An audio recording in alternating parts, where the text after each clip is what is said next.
Collector Digvijaysinh જાડેજાને આજે ઢળતી સાંજે હિરણ, કપિલા અને સરસ્વતીનું જ્યાં સંગમ થાય છે એવા પવિત્ર ત્રિવેણી ઘાટ પર બોટિંગની શરૂઆત કરાવી હતી.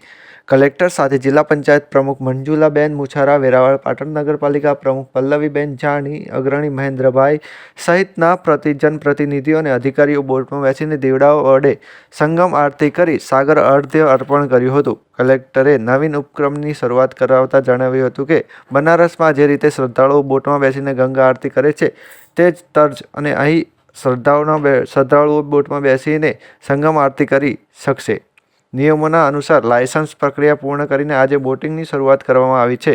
બોટિંગ માટે જે જરૂરી પ્રક્રિયાઓને પૂર્ણ કરી સલામતી અને સેફટીની તમામ ધોરણો સાથે આ બોટિંગની શરૂઆત કરવામાં આવી છે. ભવિષ્યમાં વધુમાં વધુ શ્રદ્ધાળુઓ તેનો લાભ લે એ પ્રકારનું બોટિંગનું આયોજન કરવામાં આવ્યું છે.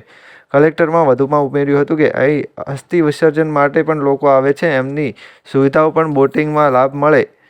આ સાથે સામે કાંઠે રહેલા રામેશ્વર મંદિર જવા માટે સુવિધા પણ ઊભી થશે. આ અવસરે અધિક નિવાસી કલેક્ટર રાજેશ આલ, જિલ્લા ગ્રામ વિકાસ એજન્સીના નિયામક યોગેશ જોશી સહિત અધિકારીઓ ઉપસ્થિત રહ્યા હતા. રિપોર્ટર મહેન્દ્ર ટાંક, ગીર સોમનાથ. આજરોજ ત્રિવેણી ખાતે બોટિંગની સુવિધાનો આપણે પ્રારંભ કરાવ્યો છે. આપણે એના નિયમાનુસારના જે કંઈ પણ લાયસન્સની પ્રક્રિયાઓ છે એ પૂર્ણ કરવામાં આવે છે અને સંપૂર્ણ સેફટી સાથે આજરોજ આપણે આ ચાલુ કરેલ છે.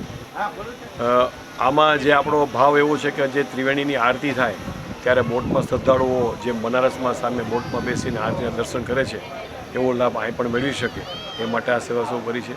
વિશેષમાં અહીંયા જ્યારે અસ્થિ વિસર્જન માટે લોકો આવે તો એમને પણ અંદર જવું હોય તો આ બોટનો ઉપયોગ કરીને અંદર જઈ અને ત્રિવેણીમાં બરોબર વચ્ચે અસ્થિ વિસર્જન કરી શકે છે.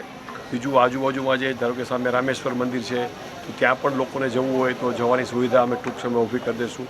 આને માટેની આનુષંગિક જે કાંઈ પણ કાયમી વ્યવસ્થાઓ છે જેમ કે જેટી છે કે પછી કાયમી મ્યુઝિક સિસ્ટમ રાખવી હોય કે કોઈ કલાકારને પરફોર્મ કરવું હોય તો આવીને પરફોર્મ કરી શકે, લાઇટિંગ છે એ બધું ટૂંક સમયમાં અમે સરકારશ્રીના સહયોગથી